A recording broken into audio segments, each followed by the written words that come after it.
Halo, selamat pagi sahabat Jose. Kembali lagi pada channel kita pada pagi hari ini tanggal 2 November 2023. Pada pagi hari ini saya mengucapkan terima kasih karena channel kita sudah memasukin total membernya 470. Sebagai hadiahnya saya akan menjelaskan tentang MPM, tetapi saya kalau menjelaskan sendiri mungkin nanti dibilang saya berbuat-buat. Jadi saya mengutip salah satu artikel, di mana artikel ini di websitenya gridnusa.com.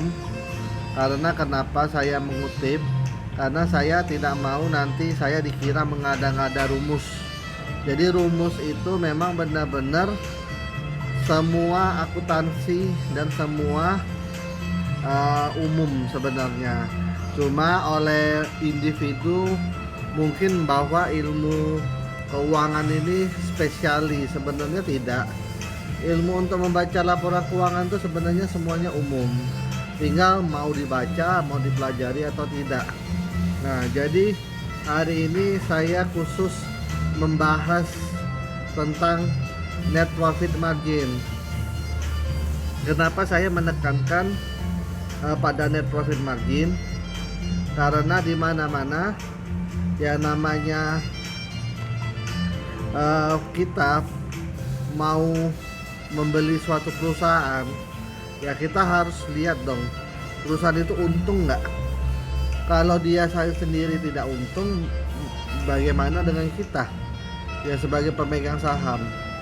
Nah, makanya itu gunanya kenapa saya selalu menekankan di profit dan istilahnya dengan valuation. Nanti untuk next video mungkin saya akan menjelaskan kenapa saya keke dengan istilahnya pedoman analisa finansial yang model seperti ini. Karena ya memang kita memakai pedoman itu memang fungsinya, kinerjanya, rumusnya memang benar-benar untuk bermanfaat untuk menilai kinerja perusahaan tersebut.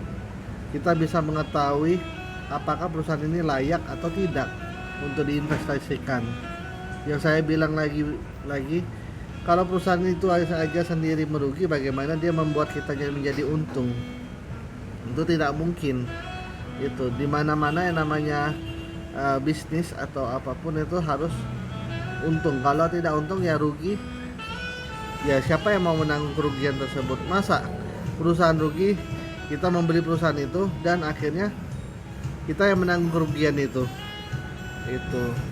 Jadi kita sebagai investor harus berpikir cari perusahaan yang profitnya bagus, growth konsisten, dan tidak ada yang namanya manipulasi data.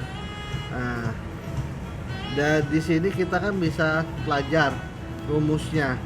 Nah, rumus net profit margin sebenarnya simpel sih. Tapi untuk sahabat Josi, saya senang kita mulai dari dasar. Jadi harus mengetahui dulu istilah net profit margin itu apa sih biasanya kan? Itu dalam keuangan, dalam aktivitas bisnis. Nah, di industri apa saja, tentu istilah ini yang mengabarkan seluruh keuntungan dari bisnis yang dijalankan. Jadi kenapa saya harus menetapkan itu NPM itu penting? Karena itu sebuah bisnis akan melakukan perhitungan untuk mengetahui laba bersih setelah dipotong biaya operasional dan pajak. Jadi kegunaan net profit margin itu salah satu indikator yang digunakan untuk menilai kesehatan keuangan sebuah bisnis yang dijalankan. Nah, indikator ini juga berhubungan dengan strategi yang diterapkan dalam sebuah bisnis. Jadi begini, kita istilahnya memang tidak tahu apakah tepat atau tidak mengukur presentasi net profit margin. Tetapi kita melihat net profit margin ini sebagai suatu keharusan, di mana kalau kita mau investasi saham, mau investasi perusahaan tersebut, pertama mereka harus benar-benar profit. Kenapa saya tekankan harus profit? Ya saya bilang tadi, kalau tidak profit, masa kita yang mau menanggung kerugian dari mereka? Kita sebagai investor kan tidak make sense, itu tidak apa gunanya. Mending kalau gitu, mending kita sumbangkan aja ke orang itu uang kita. Nah, tetapi dengan adanya net profit margin ini, perusahaan bisa mengetahui kesehatan perusahaan tersebut. Karena kenapa? Baca kata kutipnya, laba bersih setelah dipotong biaya operasional dan pajak. Jadi pajak itu termasuk bunga ya. Biaya operasional, kalau bunga dan pajak itu terpisah. Jadi ingat, jadi untuk tahu NPM, kalau perusahaan tahu ini NPM-nya misalnya minus, dia bisa ngecek langsung NPM tersebut, laba dia ini tergerus di operasional atau karena besarnya beban bunga dan pajak itu. Jadi dari situ dia bisa ambil langkah, apakah mengurangi hutang ataukah membuat efisiensi terhadap operasional dia tersebut. Nah, kalau dia tidak mengetahui NPM dia sendiri, itu sangat berbahaya gitu. Apalagi dia nggak mengetahui ya laba dia tergerus di mana, dia banyak di operasional ataukah banyak di pajak ataupun banyak di keduanya, kita nggak tahu. Nah, seperti teman-teman sahabat Jose, ini saya cerita aja, dia punya perusahaan, oke, ROE bagus 40%, ROA 30%, MPM oke, masih sehat, masih bisa di kategori sehat 15%. Tetapi ingat tapinya, pas di cash flow, di cashnya dan di bagian debtnya, dia tidak melihat bahwa kalau dia tidak berhutang banyak atau tidak misalnya disefisiensi, jadi disefisiensi, jadi suatu perusahaan kalau tidak bisa mengetahui dia ini tidak efisiensi ataupun kebesaran bayar bunga, ini sangat berbahaya. Jadi setelah saya cek, mati, beban bunganya tinggi kali. Sedangkan cashnya biasanya kalau perusahaan ada cash, dia langsung investasikan ke barang atau ke peralatan atau ke persediaan. Nah, akhirnya karena dia nggak mengetahui bahwa bunga ini menggerogotin dia, akhirnya sekarang perusahaan menjadi serba salah. Jadi itu gunanya NPM ini harus sahabat Jose harus pelajarin, karena ini juga berguna untuk kita sebagai nanti owner perusahaan tertentu ataupun nanti mau buka bisnis. Karena kenapa? Dari net profit margin inilah kita bisa mengetahui laba kita tergerus di biaya operasional atau tergerus di biaya pajak. Nah, apakah rasio NPM semakin besar semakin bagus? Iya, jelas. Berarti kalau dia NPM-nya semakin besar, artinya dia benar-benar bisa membuat operasional itu semaksimal mungkin biayanya, dan biaya pajak dan biaya bunga itu dia bisa mengendalikan hutang dia dengan baik. Jadi kalau namanya sudah perusahaan NPM-nya bagus, ya jelas pasti, apalagi NPM-nya growth tiap tahun, itu saya paling senang sahabat Jose. Walaupun tidak di awal dia tidak terlalu bagus, alias cuma 10% NPM-nya atau 9%. Tetapi misalnya 2018 9 atau 10%. 2012 apa 2019 apa 2018 tadi 10 sampai 12%. Nah, 2020 jadi 12 sampai 15. 2021 menjadi 15 sampai 20. Nah, dan seterusnya. Jadi NPM-nya growth terus.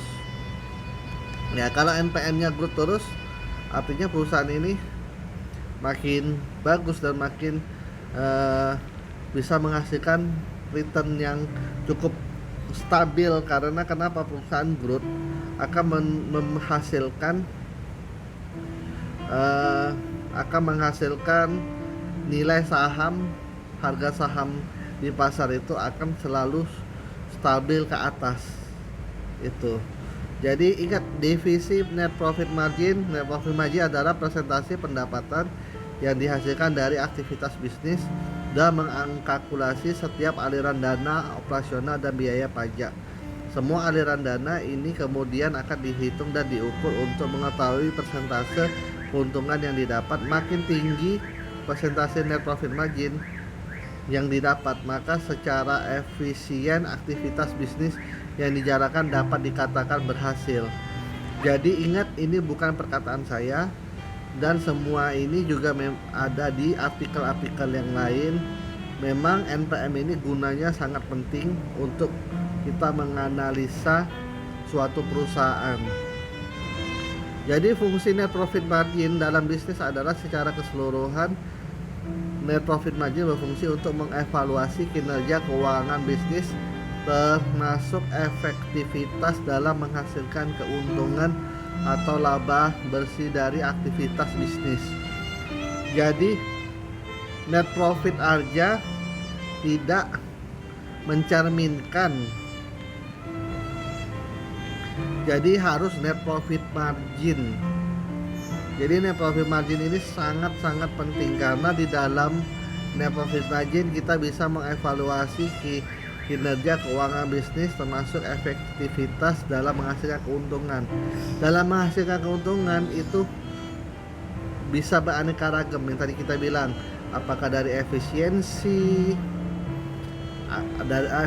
aktivitas, atau dari low cost, ataupun dari beban bunga yang kecil, ataupun beban pajak yang tidak gede gitu. Ya, semuanya bisa jadi tolak ukur. Nah, jadi selain itu akan membantu untuk menentukan harga jual produksi setelah mempertimbangkan biaya produksi, biaya operasional, dan laba yang diinginkan. Jadi NPM ini sangat penting untuk bisa menentukan HPP penjualan kita ke penjualan produk perusahaan tersebut. Jadi kalau dia NPM-nya kecil, dia pasti akan menginginkan HPP penjualan yang gede gitu. Tetapi kalau dia NPM-nya tinggi, ya perusahaan pasti akan mentoleransi seperti ini. Misalkan ya dia NPM-nya 30%, HPP-nya karena beliau perusahaan ini sudah untung 30%, marginnya itu margin totali loh, secara bersih sudah dari potong pajak, potong apa-apa masih 30%. Dia pasti tidak akan mau menaikkan HPP penjualannya, HPP produknya. Kenapa? Ya toh segini aku sudah untung banyak kok. Kenapa saya mau istilahnya menaikkan?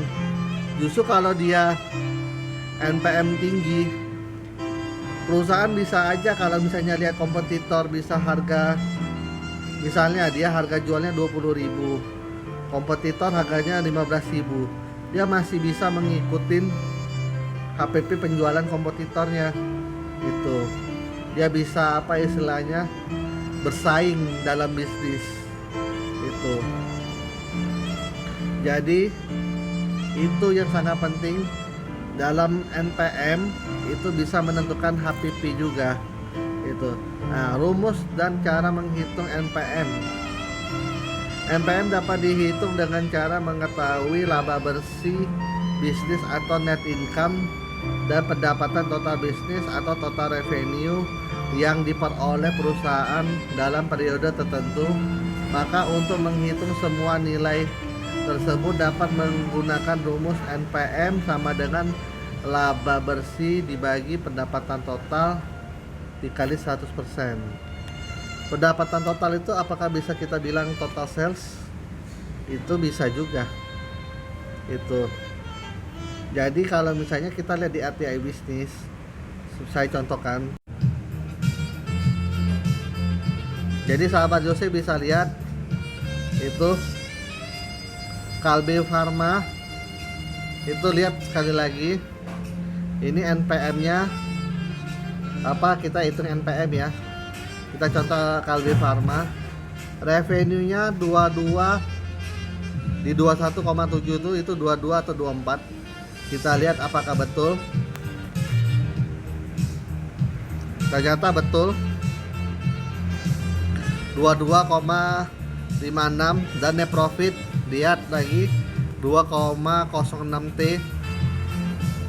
Apakah betul? Ya memang seperti itu, birunya net income. Jadi cara menghitung NPM ya tinggal seperti ini, 2,06 triliun dibagi 22,56 triliun dikali 100 sama dengan 9,13. Jadi NPM-nya sahabat Jose bisa lihat, NPM-nya benar 9,15 atau 9,13, di mana NPM tersebut ya ini 0,nya di 0,nya 2 desimal belakang. Jadi mungkin ada koma-koma yang lain yang kita nggak bisa hitung. Ya intinya kalau masih 9 kita hitung 9,13 ternyata yang di publishnya 9,15 ya tak apa-apa, tidak selisih jauh. Tetapi kalau misalnya selisihnya 1 atau 20 itu berarti ada error. Error itu kita harus bertanya apakah benar-benar error ataukah ada manipulasi di dalam tersebut. Jadi ingat, gunanya NPM ini sangat penting, dimana kalau kita tidak mengetahui NPM-nya tersebut, maka untuk kita menganalisa lebih lanjut kita nanti akan kebingungan. Oke, kita lanjut ke artikel. Jadi sudah saya contohkan rumusnya dan kita sudah buktikan di RTI bisnis apakah benar atau tidak. Jadi seperti inilah penjelasan simpelnya.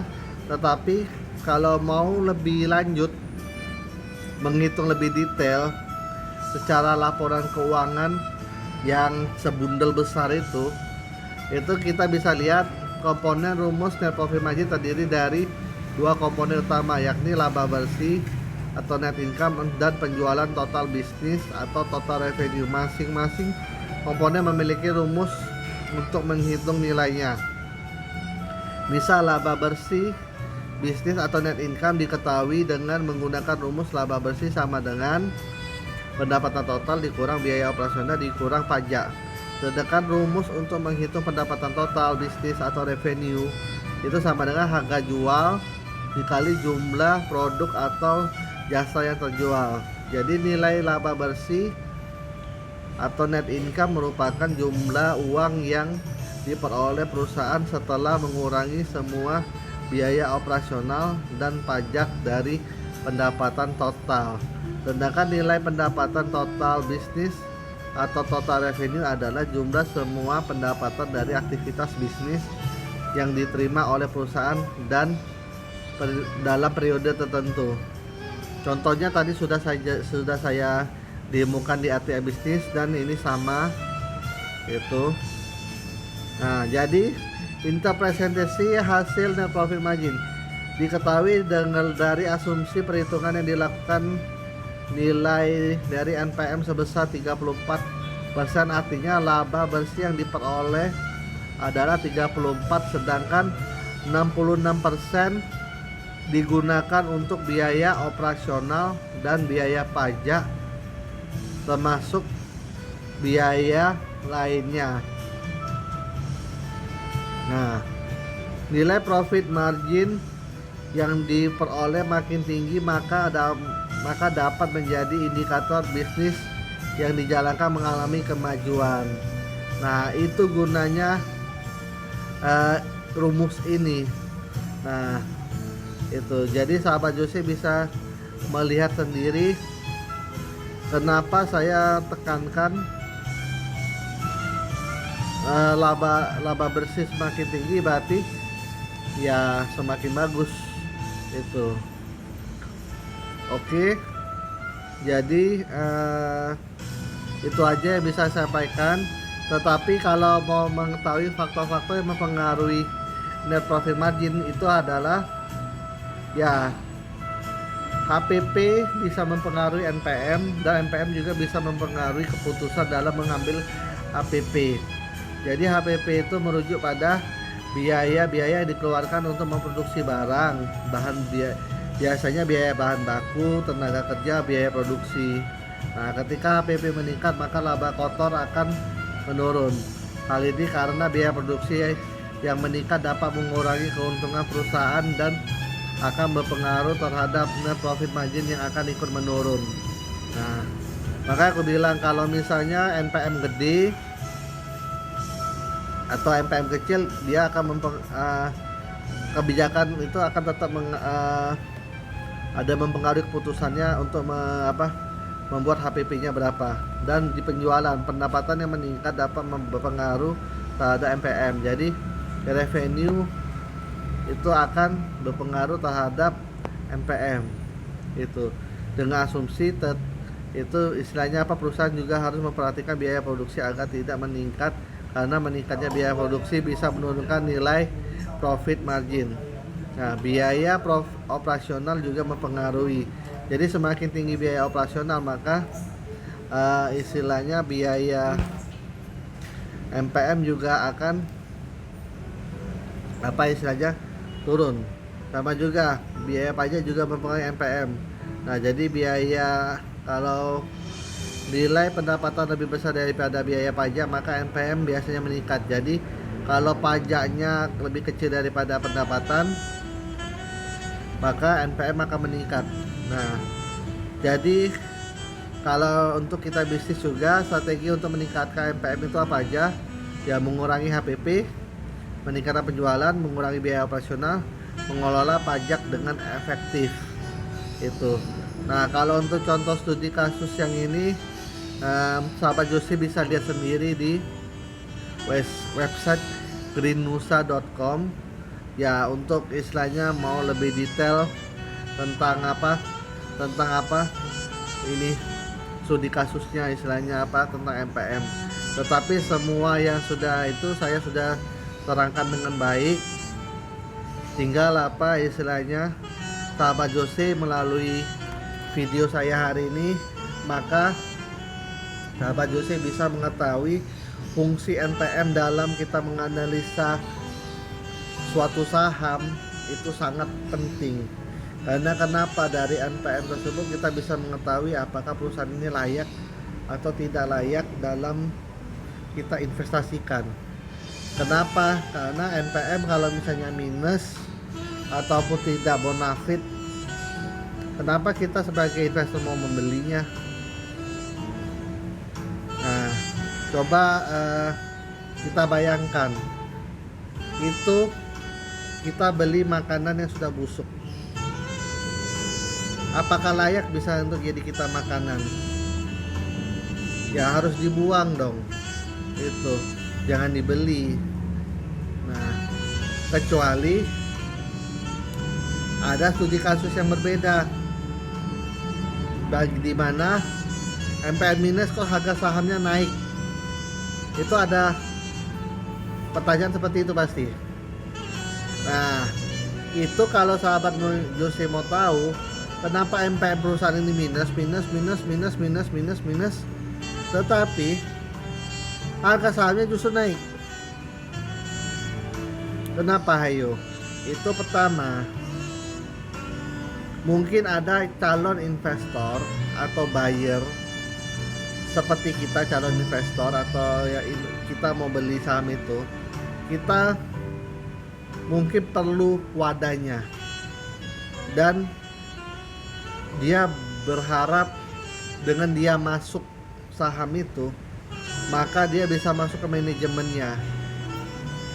Dari dia masuk ke manajemennya maka dia akan merubah semua kebijakan dan dia akan membalikan NPM-nya menjadi positif. Contoh yang saya sebutkan, saya akan kasih contoh. Mau lihat saham Bumi. Ini dulu dipegang oleh Bakri, tetapi lihat sekarang yang pegang bukan Bakri. Dan bisa lihat dulu 2020 ke bawah sahamnya labanya tidak bagus, dan lihat tuh balance sheet apa-apanya. Kalau mau kita lihat MPM-nya pasti berdarah-darah. Tuh. MPM-nya pasti berdarah. Tetapi sekarang lihat MPM-nya bisa 9,23. Karena ada yang masuk dan memperbaiki perusahaan tersebut. Nah, kalau kita melihat secara 5 tahun, lihat sahamnya turun terus itu sampai 50 itu. Nah, tetapi sejak manajemen baru masuk dari 2021 harganya mulai bertumbuh, dan sekarang 2023 sekarang sudah 107, sempat sampai ke 195 ke atas. Jadi itu aja yang saya bisa sampaikan pada pagi hari ini. Saya ucapkan terima kasih banyak telah menonton video saya. Jadi hari ini sahabat Jose bisa mengetahui kenapa saya selalu pertama kali, dan bukan pertama kali, dan memang selalu begitu saya disiplinkan. Saya tidak mau lihat indikator lain dulu. Saya mau lihat perusahaan ini secara EPS, secara NPM, secara profit dulu. Itu. Baru dari secara profit baru kita masuk secara valuation. Itu. Untuk valuation next, tunggu sudah channel saya subscribernya di 1000. Jadi ini sudah di 470. Saya ucapkan terima kasih banyak yang telah menonton. Saya akan mengajarkan apa adanya, dan saya tidak akan menambah-nambah atau mengurangi. Jadi semua yang saya jelaskan itu berdasarkan data, berdasarkan artikel, dan saya tidak mau membuat atau menggiring opini ataupun apapun itu. Ingat, semua rekomendasi saya bersifat disclaimer. Saya tidak pernah yang namanya ingin memberikan advice yang istilahnya dibilang saya ini tukang penghasut, tukang pom-pom. Saya tidak mau. Di sini channel saya tekankan, saya tidak akan yang namanya berpihak pada satu perusahaan apapun. Itu. Jadi saya menjelaskan semuanya bersifat netral dan apa adanya. Nah, jika sahabat Jose suka menonton channel saya, ya subscribe channel saya, bantu supaya channel saya bertumbuh, sebarkan ke teman-teman yang memang juga investor saham atau yang memang calon investor, supaya mereka bisa belajar melalui video saya, melalui channel saya ini, supaya menjadi pintar. Kita jangan dibego-begoin terus oleh playmaker atau broker-broker nakal, atau istilahnya tukang-tukang goreng atau tukang-tukang pom-pom yang pom-pom tidak jelas, yang tukang-tukang panas-panasin. Jangan membeli saham seperti itu. Kita beli saham berdasarkan analisa yang akurat, yang berdasarkan memang rumus-rumus yang ada. dan tidak ada yang namanya melebihkan atau mengurang-ngurangi. Itu yang saya tekankan itu di sini sahabat Jose. Oke, sekian, terima kasih. Ini market sudah buka, waktunya kita trading kembali. Salam cuan, salam sahabat Jose.